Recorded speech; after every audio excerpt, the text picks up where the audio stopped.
Okay, welcome back to my channel. I had showed you in my last video where this was messed up, screwed up here on this corner. And what I did is my old Fender that I considered junk. I had cut that large section out. Yeah, I cut more than I needed, but I like to work my way down to what I need. So I cut this large area out so I could use that piece to patch this over here. So you can see right here, that's the piece I need. I cut it down. This is how it's going to fit in here. Just like that. And I'll weld that in and take care of that. And it'll look good as new. So I'm going to go grab a welder and weld this in. Alright, have that piece welded in there now. See, it doesn't look too bad. Now all I got to do is go ahead and do some body work to that, get that taken care of, and maybe another weld there. Yeah, maybe a couple more welds. But not going anywhere. Here's my repair. I'll get some primer on this and finish it off from there. But at least now it has a tab so you can bolt the fender down. Alright, have that spot fixed. Still see I need to do a little more sanding. And I really put the primer on heavy, so there's a lot of sanding to do there. But fender is looking really good.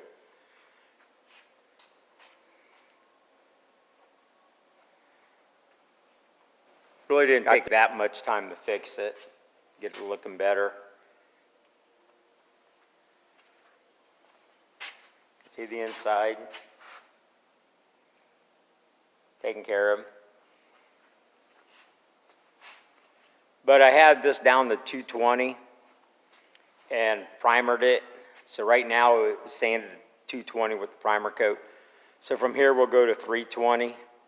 And I'll put another coat of primer on here and sand it again to make sure it's straight, there's no imperfections or anything. And then I'll prime it again and take it to 400. And at 400, it's ready for paint. At this point right now where I'm at this 220, I'll fix that little corner back there, make that look better, where I put that patch in. And then I'll just hang it on the car. I'll go over here and hang it on the car just to get it out of the way so it doesn't get dented, scratched, or anything, just like I did the trunk lid. And go from there, and we'll start on that next fender. The next fender I've already started. Let me show you that. Here it is. See, I've already stripped it down and everything. Got it looking decent. Paint's gone. This is going to need repaired just like the other one did. Stuff, but right here, there's a crease that runs through here. And you can see this body line has a dip to it. So I got to get that out of there and get that line up. So I'm going to show you how I do that. How I get that little dip out of that. Because that's not going to look good there. You can see where it was crunched or hit. Just dented it across there. But yeah, it's looking pretty good. So let me get this set up and I'll show you how I take that dent out of there. All right, I'm going to show you how I'm going to straighten out this fender. Some of you are going to cringe at what I'm going to do, and other ones are going to be like, hell yeah, that's the way to do it. First, I made sure this was swept off. There's no pebbles, rocks, stones, anything sitting here. I'm going to take this fender.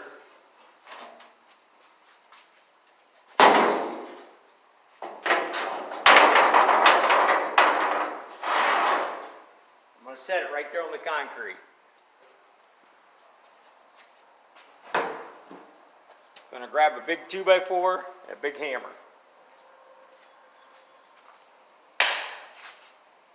I'll put this 2x4 in here on this little body line. Set that down.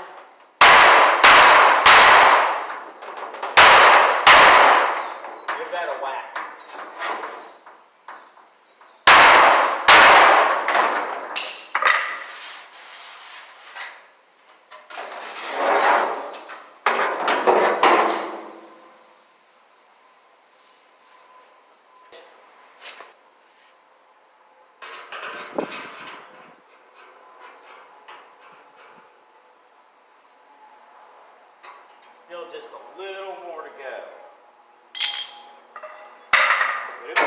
bit.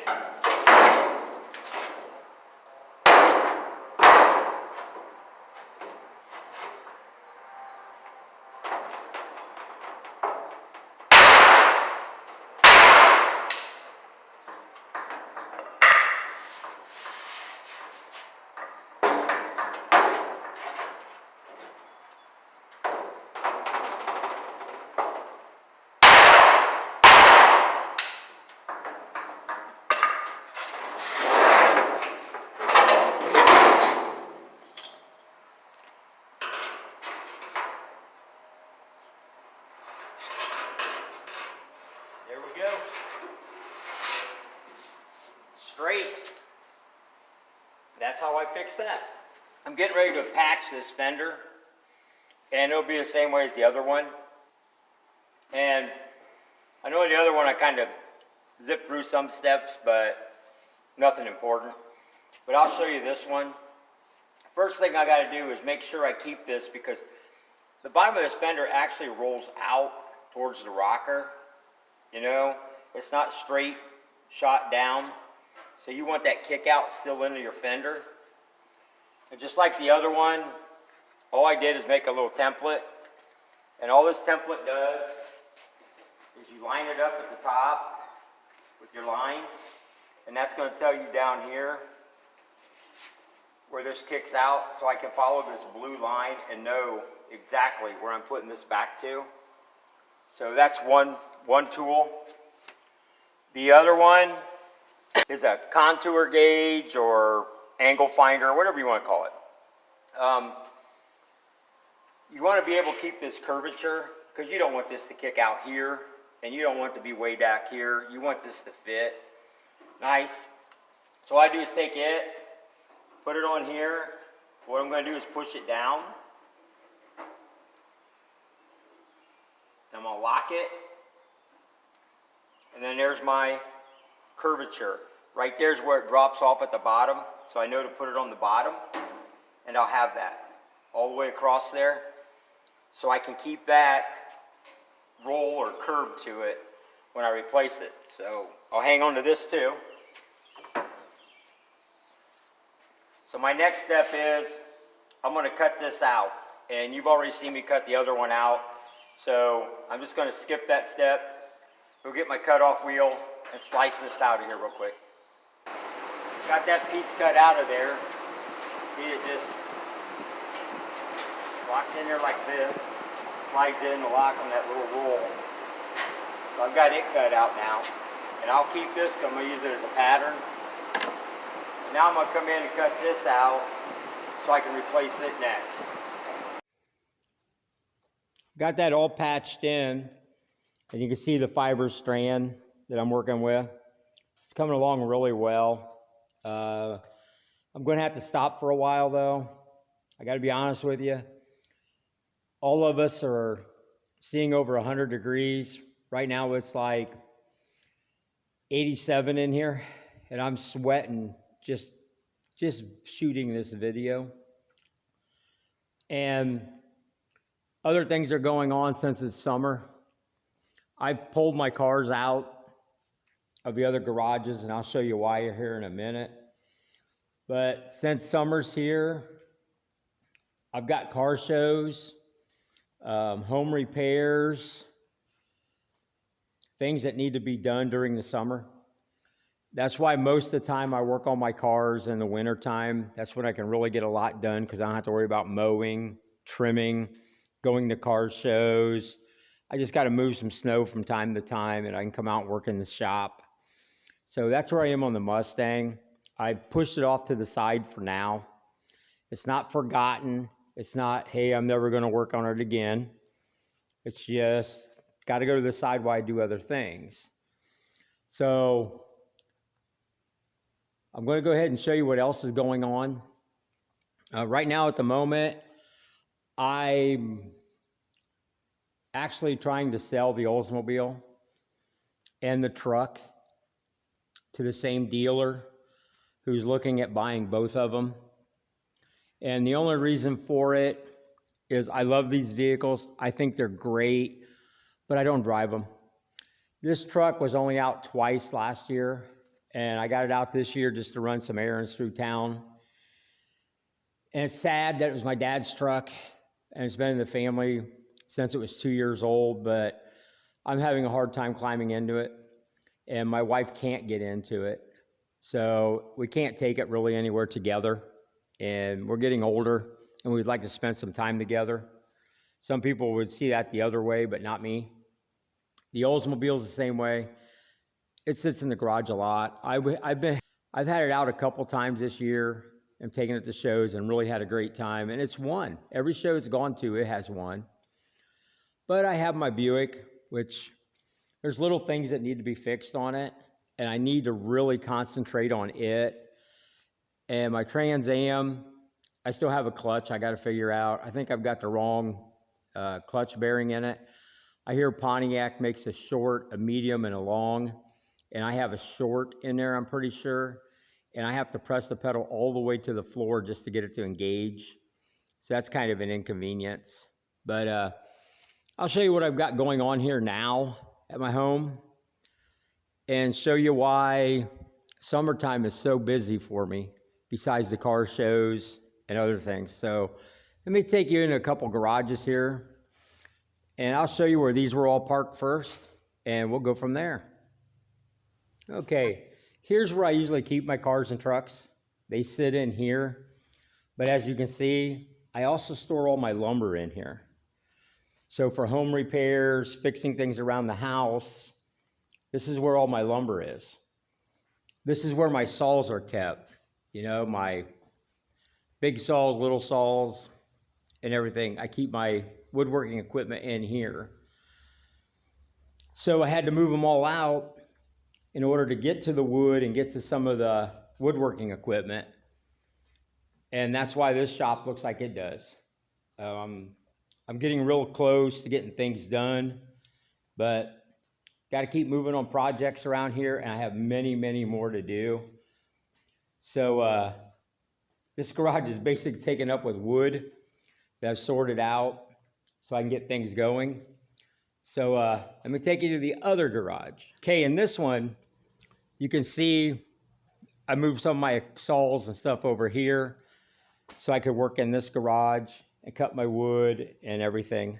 It makes it easier to get closer to my house to work on things. So this garage is also a mess, as you can see, but I'm basically done with one of my projects, but I have so many more to go. My back porch, I've done it like 20 years ago, and my wife was complaining about it. It looks bad. Some of the boards are cracked. Things are rotted. We need to replace it. So that's where all this idea came from, my wife's. And here's my old one. These are my old porch steps, everything torn out. We ripped it all out. I went and made a new list of lumber. And over the last month, I've been trying to rebuild this porch and get things cut and situated and stuff. So that's where this is. Not nice, but at least I have the room to work in this stuff. But again, it is really, really hot in here. And here's the new porch. This is what's been replaced. Got it all done the way she wanted it. So that's been taken care of. But in the process of doing all this, the one thing that really sucked is we have 100-degree weather like the rest of you. My AC went out. Yeah, my AC went out, and I had to pay to get a brand new AC. So things have been really, really kicking around here. Lots of things going on. And you can probably see from my yard, it needs mowed and trimmed. I'm hoping to get on that tomorrow. There's just too much going on. And with my swing shift, 12-hour work days, it's been really hectic. But we're getting there. I'm not sure what my next project's going to be. I've got a list. I think I'm literally going to start on this back steps, if you want to call them steps. I need to replace my door frame to this garage. And I've had these blocks here ever since this garage was built 34, 35 years ago. And I think I'm going to put concrete down here, maybe a nice little sloping concrete to go up to the doorway and get rid of all these blocks. And like I say, I got to replace that door frame. So since I have all this going on, the Mustang basically has got to sit for right now. Like I say, it's not forgotten. It's just sitting to the side for the moment. And I'll keep plugging away at it and keep finishing up these projects. I can't wait till fall. I just love fall, but this summer stuff just sucks. So, hey, if you've enjoyed my video, I really appreciate it if you hit that like button. And if you're not a subscriber, please consider subscribing. I'll get back on the cars, I promise. They won't go to the side. When I start hitting these car shows, I'll start doing more car show videos. And that seems to be pretty popular right now. And we'll go from there. Thanks for watching. Later.